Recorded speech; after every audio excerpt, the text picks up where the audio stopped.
اللہ رب العزت نے حضرت عمر فاروق رضی اللہ عنہ کو اتنا اونچا مقام و مرتبہ عطا فرمایا کہ عمر فاروق رضی اللہ عنہ زمین پر اللہ رب العزت سے دعا فرماتے ہیں، پروردگار عالم ان کی دعا کرنے پر شراب کی حرمت کا اعلان فرماتے ہیں۔ آپ صلی اللہ علیہ وسلم جب مشورہ کرتے ہیں صحابہ کرام سے تو عمر فاروق رضی اللہ عنہ اپنی رائے کو پیش کرتے ہیں تو اللہ تبارک و تعالیٰ کی جانب سے حضرت عمر فاروق رضی اللہ عنہ کی رائے منظور ہو جاتی ہے۔ کئی واقعات ایسے ہیں کہ عمر فاروق رضی اللہ عنہ کے رائے اور مشورے پر وحی کا نزول ہوا ہے۔ جبرائیل علیہ الصلاۃ والسلام اللہ کی حکم لے کر اترے ہیں، مقام ابراہیم پر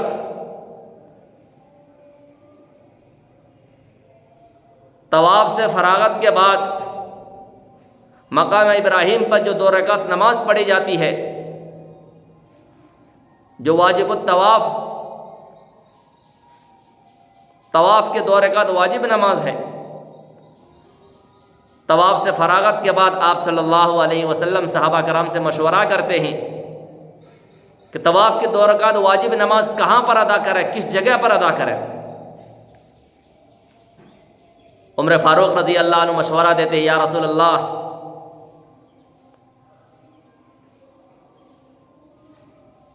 کعبۃ اللہ کے معمار، اس گھر کو بنانے والے، تعمیر کرنے والے حضرت ابراہیم علیہ الصلاۃ والسلام، آپ کا ملت ابراہیمی ہے، آپ ابراہیم علیہ الصلاۃ والسلام کے نسل سے ہیں، تو میری رائے یہ ہے کہ وہ نشانات جس پتھر کے اوپر کھڑے ہو کر ابراہیم علیہ الصلاۃ والسلام نے اس گھر کی تعمیر کی تھی، جس کو مقام ابراہیم کہتے ہیں، اس جگہ پر طواف کی 2 رکعت نماز ادا کرے، میری رائے ہے۔ ادھر عمر فاروق رضی اللہ عنہ مشورہ دیتے ہیں، رائے پیش کرتے ہیں، جبرائیل علیہ الصلاۃ والسلام قرآن پاک کی آیت لے کر نازل ہوتے ہیں، اترتے ہیں، وَاتَّخِذُوا مِن مَّقَامِ إِبْرَاهِيمَ مُصَلًّى۔ تو جب تک طواف ہوتا رہے گا تو حجاج کرام وہاں پر 2 رکعت نماز ادا کریں گے، تو جس طرح سے 2 رکعت نماز ادا کرنے کا ثواب ان حاجیوں کو ملے گا، اسی طرح سے اس کا ثواب عمر فاروق رضی اللہ عنہ کو ملتا رہے گا۔ کئی واقعات ایسے ہیں۔ نماز کے لیے آج جو اذان دیتے ہیں، اللہ اکبر اللہ اکبر، اذان کے سلسلے میں صحابہ سے مشورہ ہو رہا ہے کہ کس طرح سے لوگوں کو اذان کے لیے بلایا جائے۔ صحابہ جو ہے نا الگ الگ اپنی رائے پیش کر رہے ہیں، ترکیب بتا رہے ہیں۔ کوئی کہتے ہیں نماز کو بلانے کے لیے بیل کو بجائے، کوئی کہتے تھے آواز دیا جائے۔ بہرحال اذان کے جو الفاظ ہیں، ان الفاظ کو سب سے پہلے خواب میں دیکھنے والے، ان الفاظ کو، ان کلام کو سب سے پہلے خواب میں سننے والے عمر فاروق رضی اللہ عنہ ہیں، اور دوسرے صحابہ نے بھی سنا، لیکن سب سے پہلے اذان کا خواب دیکھنے والے حضرت عمر رضی اللہ عنہ ہیں۔ آپ صلی اللہ علیہ وسلم کے پاس آ کر کہتے، یا رسول اللہ میں نے خواب دیکھا کہ پہاڑ پر کوئی شخص ہے اور اس طرح سے الفاظ دہرا رہا ہے۔ تو آپ صلی اللہ علیہ وسلم حضرت بلال رضی اللہ عنہ کو فرماتے ہیں، عمر فاروق رضی اللہ عنہ کہتے ہیں کہ یہی الفاظ بلال کو سکھاؤ۔ حضرت بلال رضی اللہ عنہ سیکھ کر جو ہے انہی الفاظ کے ساتھ اذان دیتے ہیں۔ اسی طرح سے جنگ بدر کے موقع پر 70 کافر مارے گئے اور 70 قیدی ہوئے، تو 70 قیدیوں کے لیے اللہ کے نبی صلی اللہ علیہ وسلم نے صحابہ سے مشورہ فرمایا کہ ان قیدیوں کو کیا کیا جائے۔ پہلا تو یہ ہے کہ ان قیدیوں کو قتل کیا جائے، دوسرا معاف کر کے چھوڑ دیا جائے، تیسرا فدیے لے کر ان کو چھوڑ دیا جائے۔ یہ تین باتیں سامنے آئی تو اللہ کے نبی صلی اللہ علیہ وسلم نے صحابہ سے مشورہ فرمایا۔ ابو بکر صدیق رضی اللہ عنہ سے پوچھتے ہیں تو حضرت ابو بکر صدیق رضی اللہ عنہ کہتے ہیں یا رسول اللہ، کچھ بھی ہو دشمن تو ہے لیکن پھر بھی رشتہ دار ہے، قتل کرنا مناسب نہیں لگتا اور یوں ہی معاف کرنا بھی صحیح نہیں ہے، میری رائے یہ ہے کہ فدیے کی رقم لے کر ان کو چھوڑ دیا جائے۔ عمر فاروق رضی اللہ عنہ سے پوچھتے ہیں تو عمر فاروق رضی اللہ عنہ کہتے ہیں یا رسول اللہ، میری رائے تو یہ ہے کہ آپ تلوار میرے ہاتھ میں دے، ابو بکر ہے ان کے ہاتھ میں دے، علی ہے ان کے ہاتھ میں دے، ہر صحابہ کے ہاتھ میں تلوار دے اور ان کو کہے کہ آپ اپنے مقابل والے کو سر قلم کر دے، سر اڑا دے۔ میری رائے یہ ہے۔ اللہ کے نبی صلی اللہ علیہ وسلم فرماتے ہیں عمر تم کتنے سخت دل ہو، یہی تمہاری صفات تورات میں بھی اللہ تبارک و تعالیٰ نے بیان فرمایا ہے، لیکن عمر ابو بکر کی رائے مجھے پسند ہے۔ حضرت عمر رضی اللہ عنہ کہتے ہیں یا رسول اللہ، آپ نے مشورہ پوچھا، میں نے رائے آپ کے سامنے پیش رکھی، باقی آپ کو جو پسند ہو۔ اللہ کے نبی صلی اللہ علیہ وسلم حضرت ابو بکر رضی اللہ عنہ کے مشورے کو قبول کرتے ہوئے، ان کی رائے کو پسند کرتے ہوئے 70 جو قیدی تھے فدیے کی رقم لے کر ان 70 قیدیوں کو بھی چھوڑ دیا۔ علماء فرماتے ہیں دوسرے دن چھوٹے سے درخت کے نیچے اللہ کے نبی صلی اللہ علیہ وسلم اور حضرت ابو بکر رضی اللہ عنہ بیٹھے ہوئے ہیں، غم زدہ ہے، رو رہے ہیں۔ ادھر سے عمر فاروق رضی اللہ عنہ آتے ہیں، آ کر کہتے ہیں یا رسول اللہ، اب غمگین ہے، رنجدہ ہے، رو رہے ہیں، آخر وجہ کیا ہے؟ اب ہمیں بھی بتا دیجئے تاکہ اس غم میں ہم بھی آپ کے شریک ہو جائیں۔ اللہ کے نبی صلی اللہ علیہ وسلم فرماتے عمر، اللہ نے معاف کر دیا، اللہ نے معاف کر دیا، لولا کتاب من اللہ سبق لمسکم فیما اخذتم عذاب علیم، کہ اللہ نے پہلے ان کو معاف کر دیا، ورنہ اللہ کا عذاب اترنے والا تھا، اور اگر وہ اللہ کا عذاب اتر جاتا تو عمر کے علاوہ کوئی نہ بچتا، بلکہ عمر کے علاوہ سب کے سب اس عذاب میں ہلاک ہو جاتے۔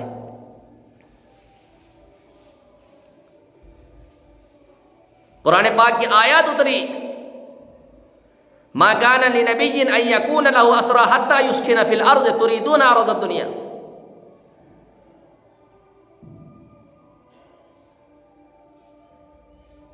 کہ دنیاوی نفع کے لیے ہم نے قیدی آپ کو اس لیے دیے تھے تاکہ تم دنیاوی نفع کے لیے ان قیدیوں کو چھوڑ دو، تو اللہ کو، اے عمر، اللہ کو تمہارا مشورہ پسند تھا، تمہاری رائے اللہ کو پسند تھی، اللہ یہ نہیں چاہتا تھا کہ فدیے کی رقم لے کر ان قیدیوں کو چھوڑ دے۔ یہ ہے وہ عمر۔ اسی طرح سے رئیس المنافقین عبداللہ ابن ابی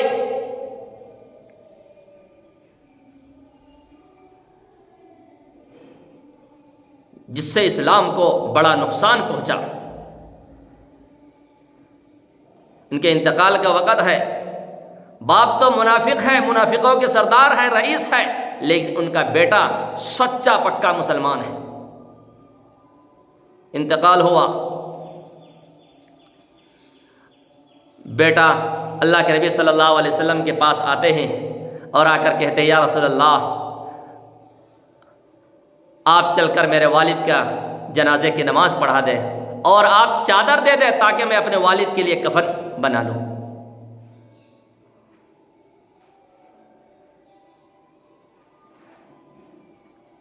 بیٹا بیٹا ہوتا ہے کہ بیٹے کے دل میں باپ کی محبت ہوتی ہے۔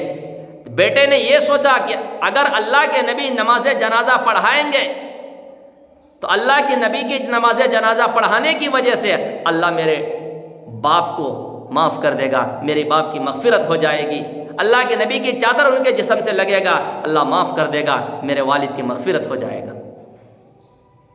اللہ کے نبی صلی اللہ علیہ وسلم نے فرمایا ٹھیک ہے جاؤ میں آتا ہوں۔ اللہ کے نبی صلی اللہ علیہ وسلم گئے، جنازہ تیار ہے، نماز پڑھانے لگے۔ عمر فاروق رضی اللہ عنہ کہتے یا رسول اللہ یہ تو اللہ کے دشمن ہے، اسلام کے دشمن ہے، اس کی وجہ سے اسلام کو بڑا نقصان پہنچا ہے، اسی کی وجہ سے جنگ احد میں ہمارے 70 صحابہ بڑے بڑے، حضرت حمزہ رضی اللہ عنہ، مصعب بن عمیر رضی اللہ عنہ، اس طرح سے بڑے بڑے 70 صحابہ شہید ہوئے، اسی کی وجہ سے مسلمانوں کو شکست ہوا۔ اپنا پڑھائے۔ اللہ کے نبی صلی اللہ علیہ وسلم کہتے ہیں عمر میں وعدہ کر چکا ہوں، زبان دے چکا ہوں۔ الغرض اللہ کے نبی صلی اللہ علیہ وسلم کے سامنے عمر فاروق رضی اللہ عنہ کہتے ہیں یا رسول اللہ میری رائے تھی، میں نے مشورہ دیا آپ کو، باقی آپ تو اللہ کے رسول ہے، آپ فیصلہ کرنا آپ کے ہاں۔ اللہ کے نبی صلی اللہ علیہ وسلم نے جنازے کی نماز پڑھائی اور اپنے چادر کو ان کے کفن کے لیے دیا۔ یہاں پر علماء یہ فرماتے ہیں کہ عبداللہ ابن ابی نے بھی اپنے قمیص حضور صلی اللہ علیہ وسلم کے چچا کو دیا تھا، تو اس کے لیے اللہ کے نبی صلی اللہ علیہ وسلم نے اس کا بدلہ دیا کہ تو نے میرے چچا کو دیا تو میں اس کے بدلے میں اپنی چادر تیری کفن کے لیے دے رہا ہوں۔ تو قبر میں اتار رہے ہیں، وہاں پر کھڑے ہوئے ہیں، تو اللہ کی جانب سے جبرائیل علیہ الصلوۃ والسلام قرآن پاک کی آیت لے کر نازل ہوتے ہیں وَلَا تُصَلِّ عَلَىٰ أَحَدٍ مِّنْهُمْ مَاتَ أَبَدًا وَلَا تَقُمْ عَلَىٰ قَبْرِهِ، کہ آپ ظالموں کی نماز جنازہ نہ پڑھائیں۔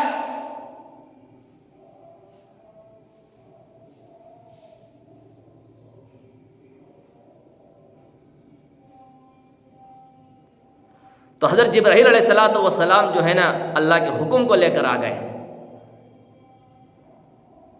کہ حضرت عمر فاروق رضی اللہ عنہ منع کر رہے تھے، اسی کے مطابق اللہ کا حکم نازل ہوا، حضرت عمر کی رائے کے مطابق اللہ کا حکم آیا۔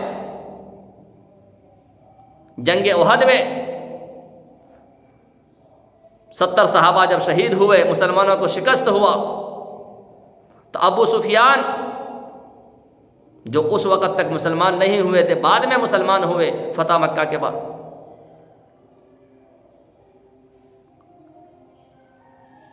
تو کامیاب ہونے کے بعد 70 صحابہ شہید ہونے کے بعد ابو سفیان للکال کر کہہ رہے تھے حل فیکم محمد، کہاں ہے رسول اللہ صلی اللہ علیہ وسلم؟ للکال کر کے رہے تھے کہاں ہے ابو بکر، کہاں ہے عمر؟ مسلمانوں کی طرف سے اس وقت ابو سفیان کے سوال کا جواب دینے والا کوئی نہیں تھا۔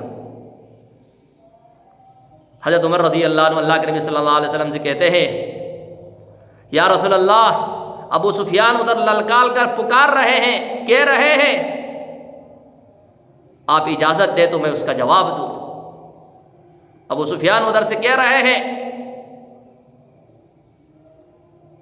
کہ حبل جو ان کے 360 بتوں میں سے سب سے بڑا بت جو حبل تھا، وہ کہہ رہا ہے کہ آج حبل کا نام بلند ہو گیا، حبل کا نام بلند ہو گیا، ہمارے خدا حبل کا نام بلند ہو گیا۔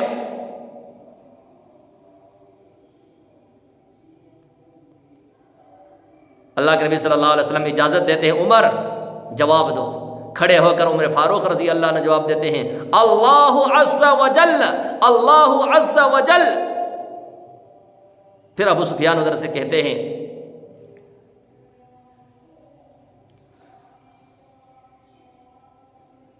عزنا ولا يعزكم، اللہ نے ہمیں عزت دی اور تمہیں عزت نہیں دیا۔ اس کے جواب میں عمر فاروق رضی اللہ عنہ کہتے ہیں اللہ مولانا ولا مولاکم، اللہ ہمارے ساتھ ہے، اللہ تمہارے ساتھ نہیں ہے۔ ادھر سے ابو سفیان کہتے ہیں تم نے جنگ بدر میں ہمارے 70 کو مارا تھا، آج ہم نے تمہارے 70 کو مارا، برابر ہو گیا۔ عمر فاروق رضی اللہ عنہ کہتے ہیں نہیں، برابر نہیں ہوا، تمہارے 70 جو مارے گئے وہ 70 جہنم میں گئے اور ہمارے جو 70 مارے گئے ہیں یہ جنت میں گئے، تو بتاؤ برابر کس طرح ہوا؟ ابو سفیان خاموش ہو گئے۔ تو جنگ احد میں ابو سفیان کے للکار کا جواب دینے والے تمام صحابہ میں سے کوئی نہیں، ابو بکر صدیق رضی اللہ عنہ بھی نہیں، بلکہ دیگر اور صحابہ بھی نہیں، بلکہ عمر فاروق رضی اللہ عنہ کھڑے ہو کر جواب دیتے ہیں۔ پردے کا حکم ہوا، عمر فاروق رضی اللہ عنہ رائے دیتے ہیں، مشورہ پیش کرتے ہیں اور اللہ کی جانب سے پردے کا حکم آتا ہے۔ اس طرح کئی واقعات ہیں۔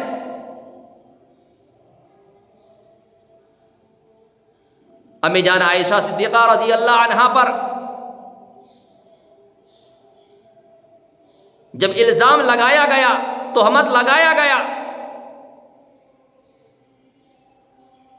ان پر تہمت لگی، لوگوں نے برا بھلا کہا، آپ علیہ الصلوۃ والسلام تمام ازواج میں سب سے زیادہ پیار حضرت عائشہ صدیقہ رضی اللہ عنہا سے فرماتے تھے۔ آپ علیہ الصلوۃ والسلام بھی اس معاملے میں خاموش ہے۔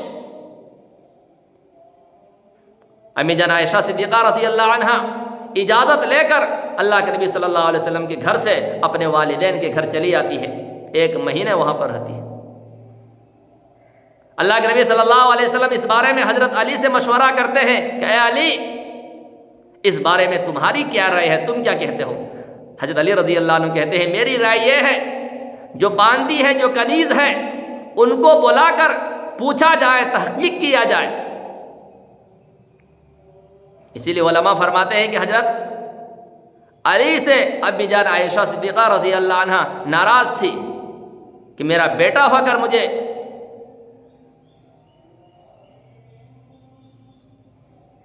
مشورہ دیتے ہیں اللہ کے نبی صلی اللہ علیہ وسلم کو۔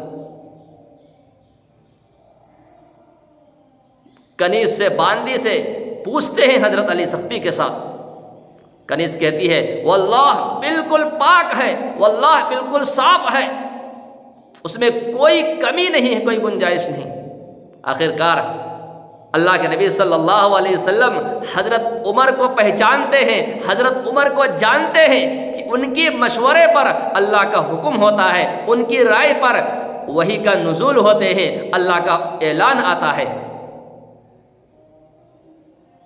تو پوچھتے ہیں عمر تم اس کے بارے میں کیا رائے دیتے ہو، تمہاری کیا رائے ہے؟ عمر فاروق رضی اللہ عنہ کہتے ہیں یا رسول اللہ، خطاب کے بیٹے کا کیا مجال، خطاب کے بیٹے کی کیا حیثیت کہ رسول اللہ کو مشورہ دے، رائے دے، آپ کا گھر، آپ کے گھریلو مسئلہ ہے، ہم اس میں کیا کہہ سکتے ہیں؟ تو اللہ کے نبی صلی اللہ علیہ وسلم کہتے ہیں اے عمر، اللہ کے نبی کا حکم ہے کہ تم مشورہ دو۔ حضرت عمر رضی اللہ عنہ کہتے ہیں میں آپ سے یہ پوچھتا ہوں یا رسول اللہ بتائے کہ حضرت عائشہ سے نکاح آپ نے اپنے مرضی سے کیا ہے یا اللہ کے مرضی سے ہوا ہے؟ حضرت عائشہ سے نکاح کس نے کیا ہے؟ اللہ کے نبی صلی اللہ علیہ وسلم فرماتے ہیں حضرت عائشہ سے میرا نکاح اللہ نے کیا ہے، اللہ کے حکم سے ہوا ہے۔ جبرائیل علیہ الصلوۃ والسلام حضرت عائشہ کا چہرہ لے کر آئے تھے، اس چہرے کو دیکھنے کے بعد حضرت عائشہ رضی اللہ عنہا سے نکاح ہوا۔ تو کہنے لگے یا رسول اللہ، ہم اپنے بیٹے کے لیے جب لڑکیوں کو ڈھونڈتے ہیں تو ہم یہ کوشش کرتے ہیں کہ اچھی لڑکی ملے، اچھے اخلاق والی ملے، اچھی سیرت والی ملے، کردار ٹھیک ہو۔ جب ہم اپنے لڑکے کے لیے اچھی لڑکی کو تلاش کرتے ہیں تو اللہ نے جب آپ کے لیے جس لڑکی کو، جس عورت کو چنا ہے تو اس میں کمی کیسے آ سکتا ہے کہ اللہ کے چننے میں کچھ کمی آ جائے، کھوٹ آ جائے؟ اللہ نے جس کو آپ کے لیے چنا ہے اس میں کچھ عیب آ جائے؟ ایسا ہو نہیں سکتا۔ اللہ نے اپنے محبوب کے لیے چنا ہے تو عمدہ ہی چنا ہے۔ اور دوسری بات کہتے ہیں، یا رسول اللہ آپ یہ بتائیں، آپ کے جسم پر کبھی مکھی بیٹھے ہیں؟ یہ گندے کیڑے وغیرہ بیٹھے ہیں؟ کہنے لگے عمر میرے جسم پر کوئی گندے کیڑے نہیں بیٹھتے، کوئی مکھی وغیرہ نہیں بیٹھتے، اللہ نے مکھیوں سے، گندے کیڑوں سے میرے جسم کو بچا کر رکھا ہے، میرے جسم پر نہیں بیٹھ سکتا۔ تو کہنے لگے یا رسول اللہ جب گندے کیڑے آپ کے جسم پر نہیں بیٹھ سکتے تو یہ کیسے ہو سکتا ہے کہ ایک نبی کے بستر پر کوئی گندی عورت جو ہے نا لیٹے؟ تو اللہ میرا کہنا یہ ہے سبحانک ھذا بہتان عظیم، سبحانک ھذا بہتان عظیم۔ اما عائشہ صدیقہ رضی اللہ عنہا بالکل پاک ہے، بالکل پاک ہے، یہ ان کے اوپر بہتان ہے، الزام ہے۔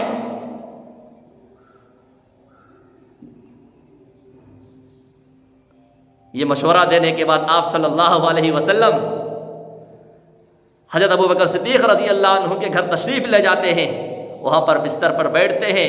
ابو بکر صدیق رضی اللہ عنہ ڈرے ہوئے ہیں، ان کی بیوی بھی ڈری ہوئی ہے۔ اللہ کے رسول صلی اللہ علیہ وسلم پر وحی کا نزول ہونے لگا، ادھر گھبرا رہے ہیں کہ نامعلوم اللہ کی جانب سے کیا حکم ہوگا، کیا فیصلے ہوں گے۔ اللہ کی جانب سے حکم یہی ہوا اور یہی آیت نازل ہوئی، سبحانک ھذا بہتان عظیم۔ عائشہ رضی اللہ عنہا بالکل پاک صاف ہے، یہ ان کے اوپر بہتان ہے، الزام ہے۔ یہ ہے وہ عمر جن کے مشورے پر، جن کے رائے پر اللہ رب العزت قرآن پاک کو اتارتے تھے، وحی کا نزول ہوتا تھا، اللہ کا حکم آتا تھا، اللہ کا اعلان آتا تھا۔ اسی لیے تو اللہ کے نبی صلی اللہ علیہ وسلم نے فرمایا تھا لو کان بعدی نبی لکان عمر، اگر میرے بعد کوئی نبی آنے والے ہوتے تو وہ عمر ہوتے۔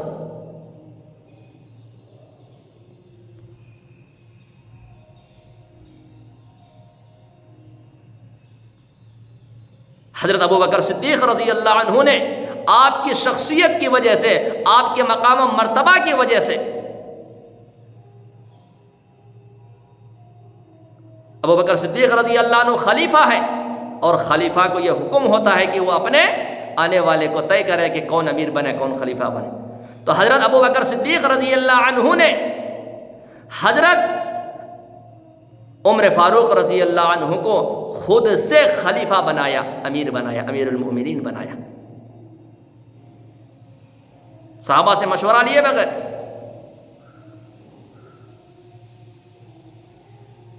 ان کے مقام و مرتبت کی وجہ سے